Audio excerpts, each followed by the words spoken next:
नारिन लाइ जदोजहद की अलामत कामरेड हैदर बख्श जतोई की 53 वर्सी हैदराबाद में मल्हाई वई। रिपोर्ट कर रहा है इरफान बुखियो।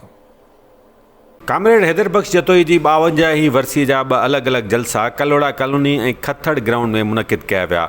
जलसन का अग सिंध हारी कमेटी के अगवान कामरेड अकबर जतोई की अगवानी में कामरेड हैदर बख्श जतोई की मज़ार ते हाज़िरी भरी वई।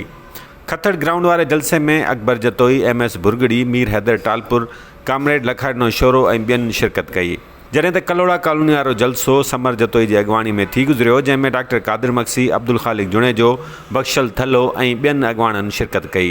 जलसन के खिताब कंदे उन्होंने कहा कि कामरेड हैदर बख्श जतोई सिंध और सिंध के हारिन लाइ न रगो उहदा थुॾे छॾिया पर जेल भी भोगिया। उन पंहिंजी ज़िंदगी सिंधी माण्हुनि जे हक़नि जी हासिलात लाइ अर्पे छॾी। उन्होंने कहा कि कामरेड हैदर बख्श जतोई एक पासे हारिन के हक़नि लाइ जदोजहद कई तो उते सिंध लाइ भी जाखोड़ियो।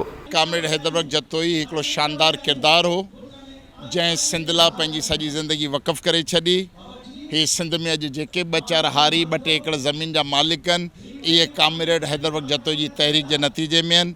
ही बेराजन जूं ज़मीनूं जेके पंजाबी आबादगारनि खां बचाए सिंध के हारिन के अलाट करायूं, अध बटई जो कानून, टेनेंसी एक्ट, ये जेके कम आहिनि हैदर बख्श जतोई कया अवामी ताक़त के ज़रिए।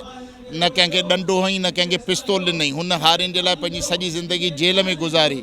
मां ईअं चवंदुसि त कामरेड हैदर बख्श जतोई सिंध जे क़ौमी तहरीक जो हिकिड़ो वॾो नालो आहे। न रुगो वॾो नालो आहे पर क़ौमी तहरीक खे अॾींदड़ चंद आङुरनि ते ॻणण जहिड़नि माण्हुनि में उनजो शुमार थिए थो।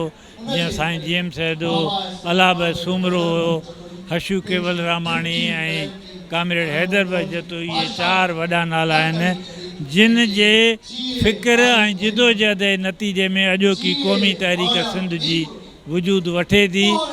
जलसन के खिताब कंदे मुक़र्ररनि कहा कि अॼु सिंध जूं ज़मीनूं वॾेरनि वटि यरगमाल आहिनि।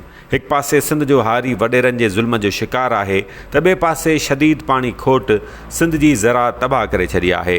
उन्होंने मुतालबो किया तो हारिन के संदन हक़ ॾेई संदन ज़मीनुनि तां कब्ज़ा ख़त्म कराया वञनि।